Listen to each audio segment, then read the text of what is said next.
ദൈവനാമം മഹത്വപ്പെടുമാറാകട്ടെ. ഇന്ന് എന്നെ ശ്രവിക്കുന്ന എൻ്റെ എല്ലാ പ്രിയപ്പെട്ടവർക്കും നമ്മെ ചേർത്തുകൊള്ളുവാനായി വേഗം വരുന്ന കർത്താവായ യേശുക്രിസ്തുവിൻ്റെ നാമത്തിൽ സ്നേഹവന്ദനം. ഈ ദിവസങ്ങളിൽ നാം പരിശുദ്ധാത്മാവിനെക്കുറിച്ച് ചിന്തിക്കുകയായിരുന്നല്ലോ. പരിശുദ്ധാത്മാവാൻ ദൈവമാണ്, പരിശുദ്ധാത്മാവ് ദൈവമാണ് എന്ന് നാം കണ്ടു. പരിശുദ്ധാത്മാവ് ഒരു വ്യക്തിയാണ് എന്നുള്ളത് കണ്ടു. പരിശുദ്ധാത്മാവാൻ ദൈവം ഈ ലോകത്തിലേക്ക് വന്നതുകൊണ്ട് ഇനി പരിശുദ്ധാത്മാവാൻ ദൈവത്തെ കാത്തിരിക്കേണ്ട എന്നുള്ളതും നാം ചിന്തിച്ചു. നാലാമതായിട്ട് നാം കണ്ടു, പരിശുദ്ധാത്മാവ് നമ്മുടെ ജീവിതത്തിൽ എന്താണ് ചെയ്തുകൊണ്ടിരിക്കുന്നതെന്ന് കണ്ടു. അത് പാവത്തെക്കുറിച്ചും ഒന്നാമതായിട്ട് അത് പാവത്തെക്കുറിച്ചും നീതിയെക്കുറിച്ചും നമുക്ക് ബോധം വരുത്തുന്നു. രണ്ടാമതായിട്ട് നാം കണ്ടു പരിശുദ്ധാത്മാവ് ആദ്യദാനമായി നമ്മുടെ ഹൃദയത്തിലേക്ക് ജീവിതത്തിലേക്ക് വന്നു എന്ന് നാം കണ്ടു. മൂന്നാമതായിട്ട് പരിശുദ്ധാത്മാവാൻ ദൈവം നമ്മളെ പ്രാർത്ഥനയിൽ സഹായിക്കുന്നു എന്നുള്ളതും നാം കണ്ടു. നാലാമതായിട്ട് പരിശുദ്ധാത്മാവാൻ ദൈവം നമ്മൾക്ക് വേണ്ടി പക്ഷപാതം ചെയ്യുന്നു. അഞ്ചാമതായിട്ട് നാം കണ്ടു പരിശുദ്ധാത്മാവ് നമ്മിൽ വസിക്കുന്നു. പരിശുദ്ധാത്മാവ് വസിക്കുന്നു. ആറാമതായിട്ട് നാം കണ്ടു നമുക്ക് പരിശുദ്ധാത്മാവിൻ്റെ അച്ചാരം ലഭിക്കുന്നു. ഏഴാമതായിട്ട് പരിശുദ്ധാത്മാവിൻ്റെ മുദ്ര നമ്മിൽ ഏൽക്കുന്നു. ആത്മാവിൻ്റെ സ്നാനം നമുക്കുണ്ടാകുന്നു. ഇത്രയും കാര്യങ്ങൾ നമ്മൾ പരിശുദ്ധാത്മാവ് നമുക്ക് വേണ്ടി നമ്മുടെ ജീവിതത്തിൽ ചെയ്യുന്നു എന്നുള്ളത് കണ്ടു. ഇന്ന് നമുക്ക് ഈ പരിശുദ്ധാത്മാവിനെക്കുറിച്ച് ചിന്തിക്കുമ്പോഴെല്ലാം പരിശുദ്ധാത്മാവ് അഭിഷേകം എന്നുള്ള വാക്ക് നമുക്ക് കാണാനായിട്ട് സാധിക്കും. 3 സ്ഥാനങ്ങളിലാണ് ഈ പരിശുദ്ധാത്മാ അഭിഷേകത്തെക്കുറിച്ച് നമുക്ക് കാണുവാനായിട്ട് സാധിക്കുന്നത്. അത് നമുക്ക് ഇന്നൊന്ന് വായിക്കാം. ഒന്നാമതായിട്ട് അപ്പോസ്തല പ്രവൃത്തികൾ 10:38 നമുക്കൊന്ന് വായിക്കാം. അവിടെ കാണുന്നത്, നസ്രായനായ യേശുവിനെ ദൈവം പരിശുദ്ധാത്മാവിനാലും ശക്തിയാലും അഭിഷേകം ചെയ്തതും ദൈവം അവനോടുകൂടി ഇരുന്നത് കൊണ്ട് അവൻ നന്മ ചെയ്ത് പിശാച് ബാധിച്ചവരെയൊക്കെയും സൗഖ്യമാക്കിയതും കൊണ്ടും സഞ്ചരിച്ചതുമായ വിവരം തന്നെ നിങ്ങൾ അറിയുന്നുവല്ലോ. രണ്ടാമതായിട്ട് പരിശുദ്ധാത്മാവ് അഭിഷേകം നമുക്ക് കാണുന്നത് 2 കൊരിന്ത്യർ 1:21 2 കൊരിന്ത്യർ 1:21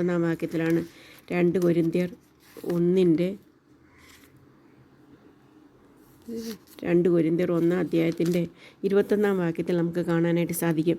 അവിടെ പറയുന്നത്, ഞങ്ങളെ നിങ്ങളോടുകൂടെ ക്രിസ്തുവിൽ ഉറപ്പിക്കുന്നതും നമ്മെ അഭിഷേകം ചെയ്തതും ദൈവമല്ലോ. ഇവിടെ കാണാനായിട്ട് സാധിക്കും, നമ്മെ അഭിഷേകം ചെയ്തത്. നാം അതിനുവേണ്ടി ഒന്നും ചെയ്യേണ്ടതായിട്ടില്ല. നമ്മളെ അമ്മയെ അഭിഷേകം ചെയ്തതും ദൈവമല്ലോ എന്ന് കുറച്ചും കൂടെ വ്യക്തമായിട്ട് ഈ പരിശുദ്ധാത്മാ അഭിഷേകം എന്ന് പറഞ്ഞാൽ എന്താണെന്നുള്ളത് നമുക്ക് 1 യോഹന്നാൻ 2:27 അത് വളരെ സ്പഷ്ടമായിട്ട് അവിടെ കാണാനായിട്ട്, നിങ്ങളെ തെറ്റിക്കുന്നവരെ ഓർത്ത് ഞാനിത് നിങ്ങൾക്ക് എഴുതിയിരിക്കുന്നു. അവനാൽ പ്രാപിച്ച അഭിഷേകം നിങ്ങളിൽ വസിക്കുന്നു. ഇവിടെ പറയണം, അവനാൽ പ്രാപിച്ച അഭിഷേകം നിങ്ങളിൽ വസിക്കുന്നു. ആരും നിങ്ങളെ ഉപദേശിപ്പാൻ ആവശ്യമില്ല. അവൻ്റെ അഭിഷേകം തന്നെ നിങ്ങൾക്ക് സകലവും ഉപദേശിച്ചു തരികയാലും അത് ഭോഷ്കല്ല, സത്യം തന്നെ ആയിരിക്കാലും അത് നിങ്ങളെ ഉപദേശിച്ചതുപോലെ നിങ്ങൾ അവനിൽ വസിപ്പിൻ. ഇവിടെ വളരെ വ്യക്തമായിട്ടൊരു കാര്യം പറയുന്നുണ്ട്, അവനാൽ പ്രാപിച്ച അഭിഷേകം നിങ്ങളിൽ വസിക്കുന്നു. ഇവിടെ പറയുന്ന അഭിഷേകം പ്രാപിക്കണമെന്ന് ഒരിടത്തും പറഞ്ഞിട്ടില്ല, മറിച്ച് അഭിഷേകം പ്രാപിച്ചിരിക്കുന്നു എന്നാണ് കാണുന്നത്.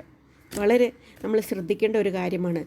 പരിശുദ്ധാത്മാഭിഷേകം പ്രാപിക്കണമെന്ന് ദൈവവചനത്തിൽ ഒരിടത്തും പറഞ്ഞിട്ടില്ല. പരിശുദ്ധാത്മാഭിഷേകത്തെക്കുറിച്ച് അധികം പ്രാവശ്യവും പറഞ്ഞിട്ടില്ല. പരിശുദ്ധാത്മാവ് അഭിഷേകം പ്രാപിച്ചിരിക്കുന്നു എന്നാണ് ഈ ഭാഗങ്ങൾ, നമ്മൾ വായിച്ച ഭാഗങ്ങളിലെല്ലാം നമുക്ക് കാണുവാനായിട്ട് കാണുന്നത്. ഇവിടെ അഭിഷേകം തന്നെ സകലവും ഉപദേശിച്ചു തരും എന്നാണ് പറഞ്ഞിരിക്കുന്നത്. നാം കണ്ടു, ആരും നിങ്ങളെ ഉപദേശിപ്പാൻ ആവശ്യമില്ല, അവൻ്റെ അഭിഷേകം തന്നെ നിങ്ങൾക്ക് സകലവും ഉപദേശിച്ചു തരും. അപ്പോൾ അതിൻ്റെ അർത്ഥം നമുക്ക് മനസ്സിലാക്കാനായിട്ട് സാധിക്കുന്നത്, അഭിഷേകം എന്ന് പറയുന്നത് പരിശുദ്ധാത്മാവിനെക്കുറിച്ചാണ്. അപ്പോൾ ഇവിടെ പറയുന്നത് പരിശുദ്ധാത്മാഭിഷേകം എന്ന് പറയുന്നത് ആരെക്കുറിച്ചാണ്? പരിശുദ്ധാത്മാവിനെക്കുറിച്ചാണ്. പരിശുദ്ധാത്മാവ് അഭിഷേകം നിങ്ങളിൽ വസിക്കുന്നു എന്ന് പറയുന്നത്. പരിശുദ്ധാത്മാവ് നിങ്ങളിൽ വസിക്കുന്നു എന്ന് പറയുന്നത് തന്നെയാണ് പരിശുദ്ധാത്മാവ് അഭിഷേകം എന്ന് നമുക്ക് മനസ്സിലാക്കാനായിട്ട് സാധിക്കും. പരിശുദ്ധാത്മാവ് നമ്മിൽ വസിക്കുന്നതിനെ അഭിഷേകം എന്ന് പറയുന്നത്. പരിശുദ്ധാത്മാവിനെ കുറിച്ച് പറയുന്ന വേറൊരു വാക്കാണ് അഭിഷേകം. രക്ഷിക്കപ്പെടുമ്പോൾ നമ്മൾക്ക് ആദ്യദാനമായി പരിശുദ്ധാത്മാവ് ലഭിക്കുന്നു. ആ പരിശുദ്ധാത്മാവ് എന്നേക്കും നമ്മൾ വസിക്കുന്നു. പരിശുദ്ധാത്മാവ് സകലവും നമ്മൾക്ക് ഉപദേശിച്ചു തരികയും ചെയ്യുന്നു. 10ാമതായിട്ട് നമുക്ക് കാണാനായിട്ട് സാധിക്കും, പരിശുദ്ധാത്മാവ് നമ്മിൽ വസിക്കുന്ന പരിശുദ്ധാത്മാവ് 10ാമതായിട്ട് നാം പറയുന്ന ഈ പരിശുദ്ധാത്മാവ് സകലതും നമ്മൾക്ക് ഉപദേശിച്ചു തരുന്നു. അഭിഷേകം പ്രാപിച്ചെന്ന് ചിലരൊക്കെ ചോദിക്കുന്നുണ്ട്. എന്നാൽ രക്ഷിക്കപ്പെടുന്ന സമയം അഭിഷേകം പ്രാപിച്ചു, രക്ഷിക്കപ്പെട്ട സമയം നമുക്ക് പരിശുദ്ധാത്മാവിനെ ലഭിച്ചു. അതാണ് അഭിഷേകം എന്ന വാക്കുകൊണ്ട് അർത്ഥമാക്കുന്നതെന്ന് നമുക്ക് മനസ്സിലാക്കുവാനായിട്ട് സാധിക്കും. ഇനി നാം ചെയ്യേണ്ടതായിട്ട് 2 കാര്യങ്ങളുണ്ട്. നമുക്ക് പരിശുദ്ധാത്മാവ് ഇത്രയും കാര്യങ്ങൾ പരിശുദ്ധാത്മാവ് ദാനമായിട്ട് നമുക്ക് തന്നു, ദാനമായി നമ്മിൽ വസിക്കുന്നു, എന്നേക്കും വസിക്കുന്നു. പരിശുദ്ധാത്മാവ് നമുക്ക് ഉപദേശിച്ചു തരുന്നു. എന്നാൽ നാം ചെയ്യേണ്ട 2 കാര്യങ്ങൾ ഉണ്ട് എന്ന് നമുക്ക് കാണുവാനായിട്ട്. 1ാമതായിട്ട് പരിശുദ്ധാത്മാവിൻ്റെ നിറവാണ്, അത് ദൈവത്തിൻ്റെ ഒരു കൽപ്പനയാണ്. 2ാമതായിട്ട് ആത്മാവ് ദാനമായി തന്നിരിക്കുന്ന ഒന്നാണ് ആത്മീക വരങ്ങൾ. നമ്മളത് ആത്മീക വരങ്ങളെ കൊണ്ട് നമുക്ക് ആദ്യ ദാനമായിട്ട് നമുക്ക് ആത്മീക ദാനങ്ങളെ ദൈവം തന്നിരിക്കുന്നു എന്ന് നമുക്ക് മനസ്സിലാക്കുവാനായിട്ട് സാധിക്കും. അത് 1 കൊരിന്ത്യരിൽ അത് വ്യക്തമായിട്ട് പറയുന്നുണ്ട്. 1 കൊരിന്ത്യർ 12ാം അധ്യായത്തിൻ്റെ 11ാം വാക്യത്തിൽ, എന്നാൽ ഇതെല്ലാം പ്രവർത്തിക്കുന്നവൻ താൻ ഇച്ഛിക്കും പോലെ അവനവന് അതാത് വരം പകുത്തു കൊടുക്കുന്ന ഒരേ ആത്മാവ് തന്നെ. ഇവിടെ വരം പരിശുദ്ധാത്മാവാൻ ദൈവം നമ്മൾക്ക് തന്നിരിക്കുന്നു. പരിശുദ്ധാത്മാവാൻ ദൈവം ഈ വരം തന്നിരിക്കുന്നതിൻ്റെ ഉദ്ദേശം നാം അതുകൊണ്ട് വ്യാപാരം ചെയ്യണം എന്നാണ് നമുക്ക് മനസ്സിലാക്കുവാനായിട്ട് സാധിക്കും. അത് എങ്ങനെയാണ്, എന്തൊക്കെയാണ് നാം പരിശുദ്ധാത്മാവ് വരം നമ്മൾക്ക് ദൈവം ദാനമായിട്ട് തന്നിരിക്കുന്നത് എന്നുള്ളത് നമുക്ക് പിന്നീട് ചിന്തിക്കാം. അതിനു മുമ്പായിട്ട് എന്തൊക്കെ വരങ്ങളാണ് ദൈവം നമ്മൾക്ക് തന്നിരിക്കുന്നതെന്ന് ദൈവത്തിൻ്റെ വചനത്തിൽ വളരെ വ്യക്തമായിട്ട് പറഞ്ഞിട്ടുണ്ട്. അത് ആത്മീയ വരങ്ങളെക്കുറിച്ചുള്ള പറഞ്ഞിരിക്കുന്നത് 4 അധ്യായങ്ങളാണ്. അത് നമുക്ക് ഓർത്തിരിക്കാൻ വളരെ ഈസി ആയിട്ടുള്ള അധ്യായങ്ങളാണ്. 1 റോമർ 12ാം അധ്യായത്തിൽ, പിന്നെ 1 കൊരിന്ത്യർ 12ാം അധ്യായത്തിൽ, എഫെസ്യർ 4ാം അധ്യായത്തിൽ, 1 പത്രോസ് 4ാം അധ്യായത്തിൽ. ഈ 4 അധ്യായങ്ങളിൽ ആത്മീയ വരങ്ങളെക്കുറിച്ച് വളരെ വ്യക്തമായിട്ട് ക്ലിയറായിട്ട് നമുക്ക് പഠിക്കുവാനായിട്ട് സാധിക്കും. ഈ ആത്മീയ വരങ്ങളെക്കുറിച്ച് നമ്മൾ പഠിക്കുമ്പോൾ 2 തരത്തിലുള്ള ആത്മീയ വരങ്ങളുണ്ട് എന്ന് നമുക്ക് മനസ്സിലാക്കുവാനായിട്ട് സാധിക്കും. 1 താത്കാലികമായിട്ടുള്ള വരങ്ങൾ. കാരണം താത്കാലികമായിട്ടുള്ള വരങ്ങൾ ദൈവം തന്നിരിക്കുന്ന ആദിമ കാലത്തിന് വേണ്ടി ദൈവവചനം മുഴുവനായിട്ട് എഴുതപ്പെടുന്നതിന് മുമ്പായിട്ട് ഉള്ള ചില ആത്മീയ വരങ്ങൾ അത്യാവശ്യമായിരുന്നു. അത് ദൈവജനത്തിന് കൊടുത്തു. അതുപോലെ സഭ സ്ഥാപിക്കപ്പെടുന്നതിന്, ഒരു പുതിയ കാര്യം സ്ഥാപിക്കപ്പെടുന്നതിന് വേണ്ടി ആദ്യ സമയത്ത് ചില വരങ്ങൾ കൊടുത്തിരുന്നു. ആ വരങ്ങളെക്കുറിച്ച് ചിന്തിക്കുമ്പോൾ അത് താത്കാലിക വരങ്ങളാണ് എന്ന് മനസ്സിലാക്കുവാനായിട്ട് സാധിക്കും. എന്നാൽ ചില സ്ഥിരമായിട്ടുള്ള 1 ടെമ്പററി ഗിഫ്റ്റ്സ് ദൈവം നമുക്ക് തന്നു, ദൈവം സഭയ്ക്ക് കൊടുത്തു. അതുപോലെ തന്നെ പെർമനൻറ്റ് ഗിഫ്റ്റ്സ്, അത് ഒരു നൂറ്റാണ്ടുകളിലും മാറാതെ ദൈവമക്കൾക്ക് സഭായുഗത്തിന് എന്നേക്കുമായിട്ട് സഭായുഗത്തിന് വേണ്ടി എന്നേക്കും നിലനിൽക്കുന്ന ഗിഫ്റ്റായിട്ട് ദൈവം നമുക്ക് തന്നിട്ടുണ്ട്. ഈ ഗിഫ്റ്റിൻ്റെ ഉദ്ദേശം എന്താണെന്നുള്ളത് നമുക്ക് പിന്നെ ചിന്തിക്കാം. അങ്ങനെ അപ്പോൾ നമുക്ക് ഒരു കാര്യം ഓർക്കാൻ, ടെമ്പററി ഗിഫ്റ്റ്സും പെർമനൻറ്റ് ഗിഫ്റ്റ്സും നമുക്ക് ദൈവം തന്നിട്ടുണ്ട്. ഈ ടെമ്പററി ഗിഫ്റ്റ്സ് ഏതൊക്കെയാണെന്നുള്ളത് ഇത് റോമാലേഖനത്തിലും 1 കൊരിന്ത്യരിലും എഫെസ്യർ 4ലും നമുക്ക് കാണാനായിട്ട് സാധിക്കും. അത് പ്രവചനവരം, അത് ടെമ്പററി വരമാണ്.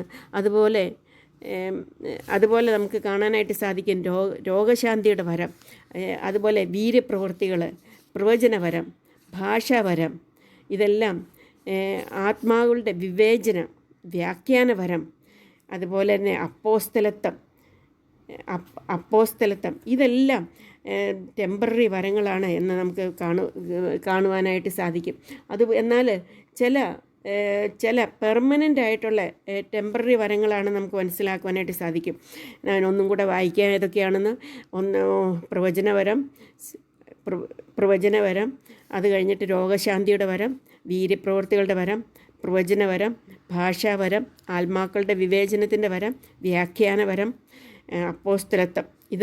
ഇത് ടെമ്പററി, അത് അപ്പോസ്തലത്വം പ്രവചനം ഇത് ടെമ്പററി ആണ് എന്ന് നമുക്ക് മനസ്സിലാക്കുവാനായിട്ട് സാധിക്കും. അതുപോലെ തന്നെ സ്ഥിരമായിട്ടുള്ള പെർമനൻ്റ് ഇതായിട്ടുള്ള അനേക വരങ്ങൾ ദൈവം നമുക്ക് തന്നിട്ടുണ്ട്. അതിൽ ശുശ്രൂഷ വരം, ഉപദേശവരം, അത് പല റിപ്പീറ്റഡായിട്ട് ഈ 3 അധ്യായങ്ങളിൽ ഉപദേശവരത്തെ അത് എത്ര പ്രധാനപ്പെട്ടതാണ് എന്നുള്ളത് അതിൽ നിന്ന് നമുക്ക് മനസ്സിലാക്കുവാനായിട്ട് സാധിക്കും.